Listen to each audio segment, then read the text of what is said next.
एक समय की बात है। एक शक्तिशाली लेकिन अहंकारी राजा विक्रम सिंह के राज्य में कुछ ऐसा हुआ जिसने उसका जीवन ही बदल दिया। दरबार का दृश्य।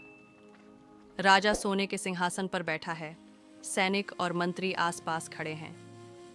राजा गर्व से, मेरे राज्य में मुझसे बड़ा ज्ञानी कोई नहीं। अगर कोई अपने को मुझसे ज्यादा ज्ञानी साबित करे तो मैं अपना आधा राज्य उसे दे दूंगा। दरबार में साधु का प्रवेश। एक शांत चेहरे वाला साधु लाठी के सहारे दरबार में प्रवेश करता है। संगीत धीमा हो जाता है। साधु धीमे स्वर में, राजन, मैं आपसे 3 प्रश्न पूछना चाहता हूँ। यदि आपने उत्तर दे दिए तो मैं आपकी विद्वत्ता स्वीकार कर लूंगा। राजा हंसते हुए, पूछो साधु, मैं हर प्रश्न का उत्तर दे सकता हूँ। प्रश्न उत्तर शुरू होते हैं। साधु, प्रश्न पहला, आपके राज्य में सबसे शक्तिशाली कौन है? राजा, मैं, क्योंकि मैं राजा हूँ। साधु मुस्कुराते हुए, नहीं राजन, सबसे शक्तिशाली तो समय है जो राजा को भी रंक बना सकता है।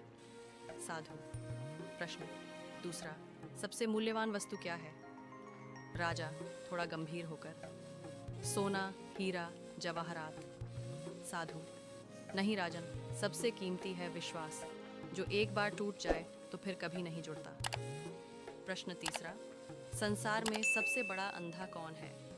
राजा चुप, सोच में डूबा। साधु कहता है, जो अपने अहंकार में डूबकर सच्चाई नहीं देख पाता वही सबसे बड़ा अंधा होता है। राजा सिंहासन से उठकर साधु के चरणों में झुक जाता है। आपने मेरी आंखें खोल दी साधु महाराज। अब से मैं अपने घमंड को त्याग कर केवल प्रजा की सेवा करूंगा। राजा प्रजा के बीच पेड़ के नीचे बैठा है, बच्चों को शिक्षा दे रहा है। ज्ञान कभी घमंड से नहीं आता, वो तो विनम्रता से ही प्रवेश करता है। और सच्चा राजा वही होता है जो पहले अपने अहंकार पर विजय पाता है।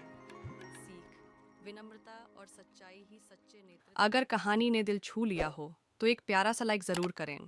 और ऐसे ही ज्ञान और संस्कार से भरी कहानियों के लिए मॉरल जंक्शन को सब्सक्राइब करना